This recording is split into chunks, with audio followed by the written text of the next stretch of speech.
Hey guys, आप सभी का वेलकम है गुरुकुल हब यूट्यूब चैनल पर। और आज की इस वीडियो में मैं लेकर आया हूं आरआरबी एनटीपीसी 2020 का जो आज से एग्जाम शुरू हुआ है 28 दिसंबर को। और जीके जीएस में किस तरह के सवाल पूछे गए हैं, तो पूरा एनालिसिस करूंगा कि किस पोर्शन से कितने क्वेश्चंस पूछे गए और किस किस तरह के सवाल पूछे गए हैं, ताकि आने वाले दिनों में जो आपका एग्जाम होने वाला है उसमें आपको पूरी तरह से हेल्प मिल सके। क्योंकि यहाँ पर हमें एक रफली आइडिया तो पता लग जाता है कि हमें किस सब्जेक्ट पर ज़्यादा ध्यान देना है, करंट अफेयर पर ज़्यादा ध्यान देना है या इंडियन हिस्ट्री पर ज़्यादा ध्यान देना है, इकोनॉमिक्स पर ज़्यादा ध्यान देना है या फिर पॉलिटी पर ज़्यादा ध्यान देना है।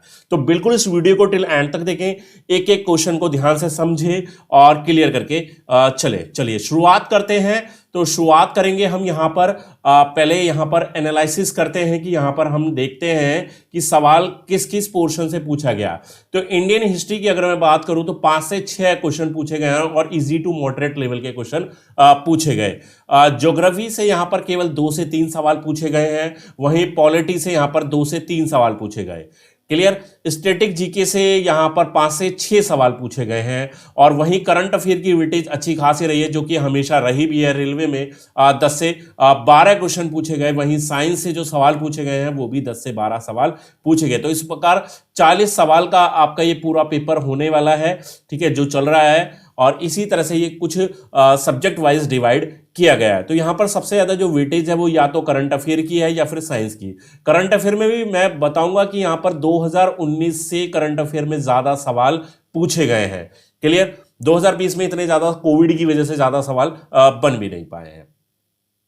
और इकोनॉमिक्स में यहां पर कोई सवाल देखने को नहीं मिलता। तो इकोनॉमिक्स मैंने पहले भी बताया कि इकोनॉमिक्स जो इंटररिलेट करेगा वो बिल्कुल करंट अफेयर से इंटररिलेट करेगा। तो इकोनॉमिक्स जब भी आप पढ़ रहे हैं तो करंट अफेयर से रिलेटेड आप इकोनॉमिक्स पढ़ें, अन्यथा उसको इग्नोर कर सकते हैं। अब ऐसे में जब आपके पास टाइम कब है तो यहां पर आप किन चीजों पर फोकस कर सकते हैं ज्यादा। देखिए, यहां पर आप ज्योग्राफी को इग्नोर कर सकते हैं ऐसे वक्त में, और पॉलिटी को भी इग्नोर कर सकते हैं।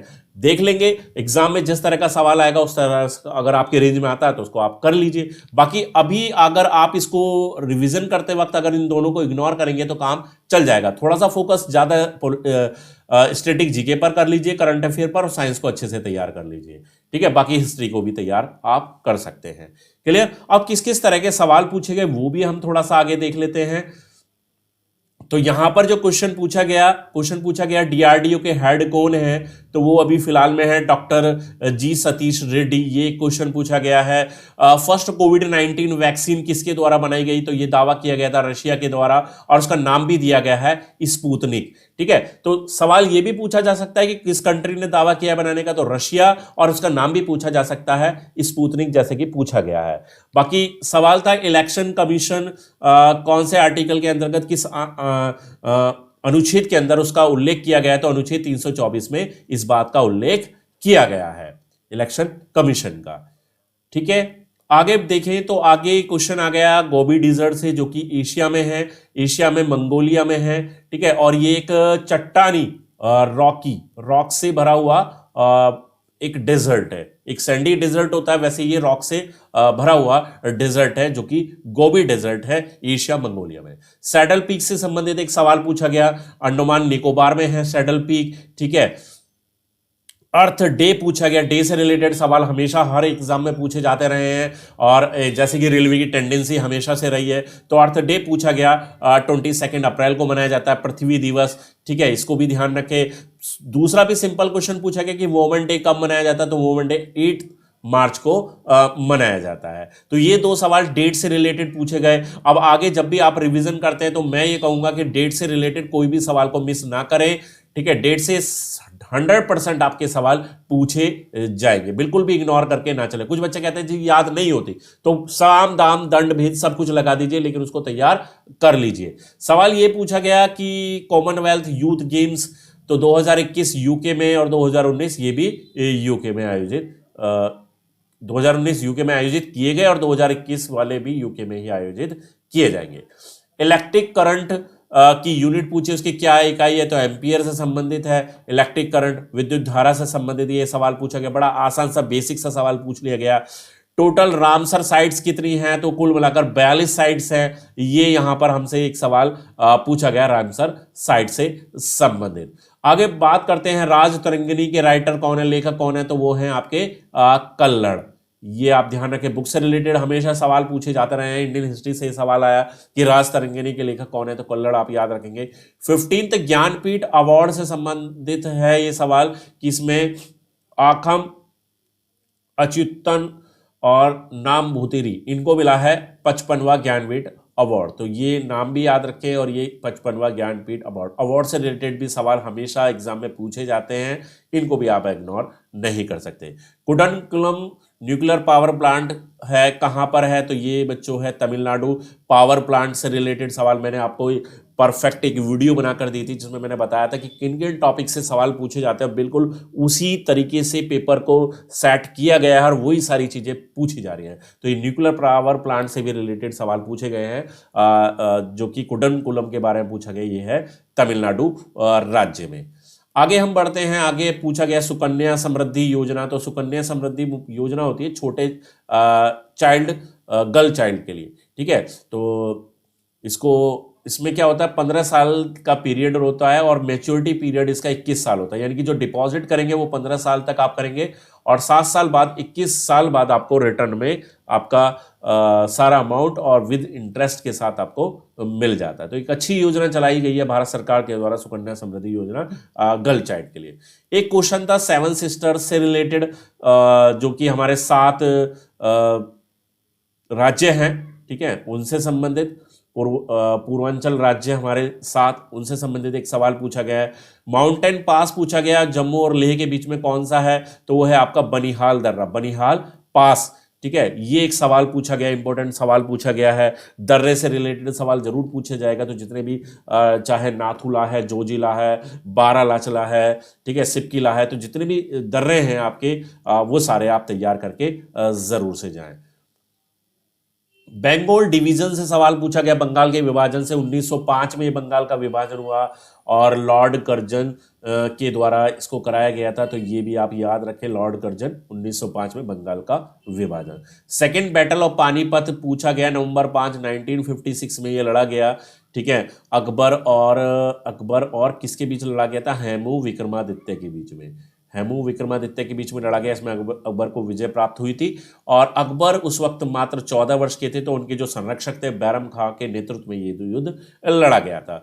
बिहार के गवर्नर पूछे गए हैं, फागू चौहान। सभी राज्यों के आप गवर्नर जरूर से तैयार करें, सभी राज्यों के गवर्नर के साथ साथ सीएम जरूर से तैयार करें। ये सवाल भी आपकी परीक्षा में डेफिनेटली पूछा जाएगा।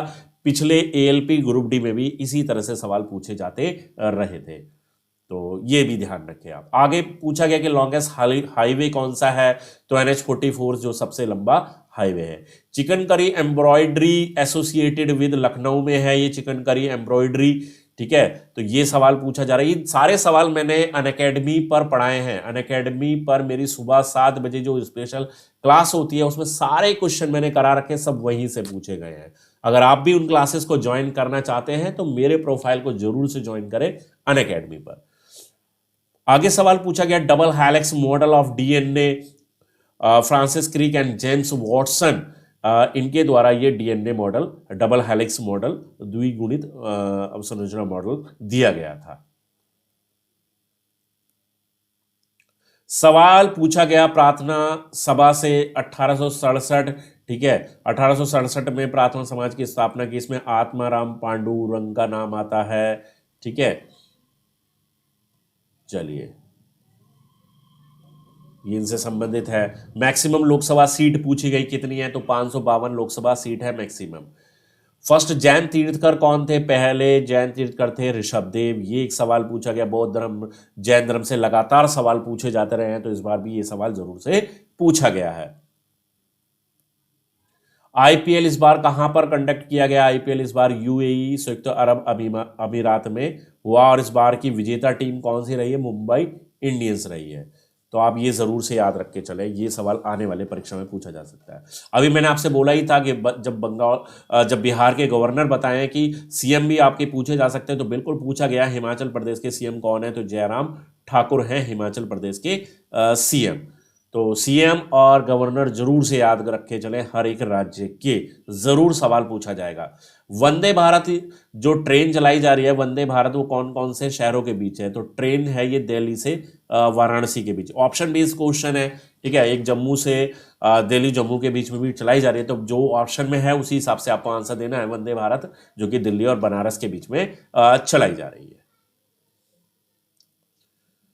पूछा गया है कि सबरीमाला टेम्पल कहां पर लोकेटेड है? केरला में है सबरीमाला टेम्पल। ये भी काफी इंपॉर्टेंट सवाल है, लगातार पिछले वर्षों की परीक्षाओं में भी पूछा जाता रहा है, इस बार भी पूछा गया है। यंगेस्ट प्रेसिडेंट ऑफ इंडिया पूछे गए नीलम संजीवा रेड्डी, जो कि सबसे ज्यादा युवा प्रेसिडेंट थे। साथ ही नीलम संजीवा रेड्डी निर्विरोध चुने गए राष्ट्रपति भी थे। ये भी सवाल पूछा जाता है कि इनमें से कौन से राष्ट्रपति निर्विरोध चुने गए, तो वो है नीलम संजीवा रेड्डी। पीएच वैल्यू पूछा, पोटेंशियल ऑफ हाइड्रोजन पूछा है लेमन का, तो वो होता है यहाँ पर 2.5, ठीक है। पीएच वैल्यू हमेशा याद करके जाएं कि किस चीज़ की क्या पीएच वैल्यू है, ठीक है। ये आप अच्छे से तैयार करें। पीएच का फुल फॉर्म भी पूछा जा सकता है, पोटेंशियल ऑफ हाइड्रोजन होता है, ये आप थोड़ा सा ध्यान रख के चले। आगे बढ़ते हैं। भोपाल गैस ट्रेजेडी गैस कौन सी थी? तो वो थी मिथाइल आइसोसाइनेट, ठीक है। मिथाइल आइसोसाइनेट का रिसाव हुआ था भोपाल गैस त्रासदी में। टीयर गैस कौन सी है? क्लोरोबेंजॉल मेलोनाइट्राइल, ठीक है। तो टीयर गैस है, अश्रु गैस है, ये ध्यान रखेंगे। बैंक मर्जर से संबंधित एक सवाल था, देना बैंक विजया बैंक का मर्जर किसमें किया गया है? तो ये दोनों बैंकों का मर्जर किया गया है बैंक ऑफ बड़ौदा बीओबी में, ठीक है, ध्यान रखेंगे। ब्रेन ऑफ कंप्यूटर किसको कहा जाता है? कंप्यूटर का दिमाग किसको कहा जाता है? CPU, central processing unit. इसकी फुल फॉर्म भी याद रखें, सेंट्रल प्रोसेसिंग यूनिट, ठीक है। उबंटू क्या है? उबंटू एक प्रकार का ऑपरेटिंग सिस्टम है, ये सवाल पूछा गया है। यूआरएल की फुल फॉर्म पूछ ली गई, जैसे कि यहाँ पर यूनिफॉर्म रिसोर्स लोकेटर, ठीक है। वैसे सीपीयू की फुल फॉर्म भी पूछी जा सकती है, वो भी आप थोड़ा सा ध्यान रख के चलेंगे। खेलो इंडिया 2020 कहाँ आयोजित किए गए? तो ये किए गए थे जी आसाम में, गुवाहाटी में। कहाँ पर? आसाम में, गुवाहाटी में आयोजित किए गए। आगे सवाल पूछा गया कि in the state having the longest coastline, कहां पर है? गुजरात। कौन से राज्य की सबसे लंबी तटीय रेखा? गुजरात। और अगर कंट्री की बात पूछी जाए तो कंट्री में आपको याद रखना है वो है कनाडा। कनाडा की सबसे लंबी कोस्ट लाइन है। आगे पूछा गया माइक्रोसॉफ्ट की सीईओ, ये भी जरूरी सवाल, सत्या नडेला, ठीक है, ये रहेंगे चीफ एग्जीक्यूटिव ऑफिसर। तो ये कुछ सवाल पूछे गए हैं जीके जीएस की परीक्षा में, जो कि आज 28 दिसंबर में हुआ।